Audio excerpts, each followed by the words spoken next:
Hi everyone.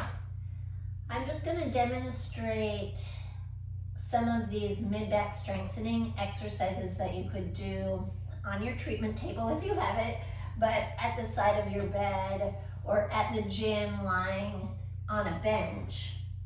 So what I'm going to do is I'm going to come onto my stomach, and because I'm doing exercise, I'm going to organize my body. Of course, I'm going to engage my abdominals, make sure I'm not sinking in my lower back. Now, I have a 1 pound weight that I'm going to use. You could use a little bit of weight, could be, can of beans or whatever, or no weight, depending on where you're starting. What I'm going to do is I'm going to get my body to the edge of the table so my arm and shoulder is free to move. And I'm going to try to set my shoulder blade, so I don't want the weight pulling me down for these exercises. I'm going to already start with my shoulder blade gliding into my back, and I'm going to snug my humerus, if you can say that, up into the joint. Then I'm going to reach back. These are eyes, right? I'm going to reach back and I'm going to go down.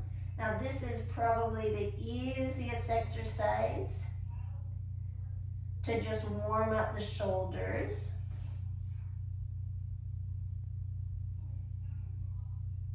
So you could do a set of these.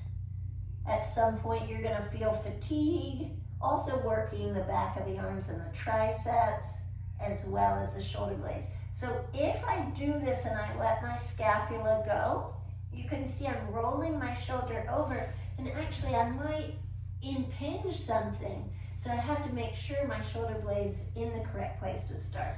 Second exercise, targeted mid-trap, going out and down. I'm trying to allow the necessary movement of my shoulder blade. We call it dynamic stability, but I'm not exaggerating the movement of my shoulder blade. Again, I'm being careful that I'm not losing my scapula position in between. If I do that, then I want to reset it each time and then move. And then the third variation, which I don't use weight for, is extension, or sorry, that's not extension, that's flexion. So flexion of the shoulder up, high, high, high, and down. And now I'm trying to target those low traps.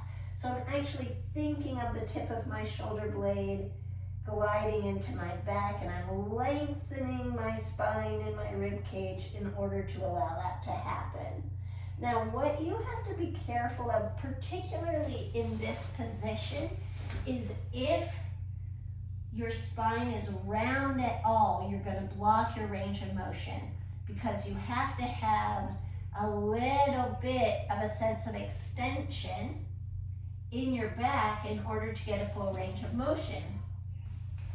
What I mean is, if you're like this, and then you reach your arm up, you see how I can't get a full range of motion. Well, in order to get my arm up higher, I'm overworking my upper trap.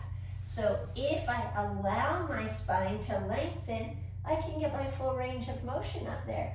Now, I'm not saying that's everyone's limitation, because of course we can have a restriction in the glenohumeral joint, in our shoulder joint, or in our scapular mechanics, right? There are many places you could have a restriction anywhere in the shoulder girdle, which is kind of a complex area. But as you go into this exercise, because we're on our stomachs, a person could have a tendency to be round, so you might consider, as you go up to full range, just lifting your chest a little bit to see if that frees you up or not. All right, so as always, you're doing your exercises.